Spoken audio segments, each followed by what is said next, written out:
আরেকটা স্টুডেন্ট বলে স্যার আমি বলবো। বললাম বলো। বলে স্যার মুসলমানদের মুসলমানই হবে, অমুসলমানরা হবে না। তা আমি বললাম এটাও ঠিক হলো না। বলে কেন স্যার?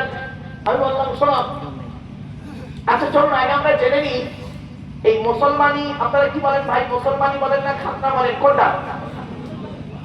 খাতনা তুমি বলেন। আচ্ছা এই ইতিহাসটা আগে জেনে নিই চলুন।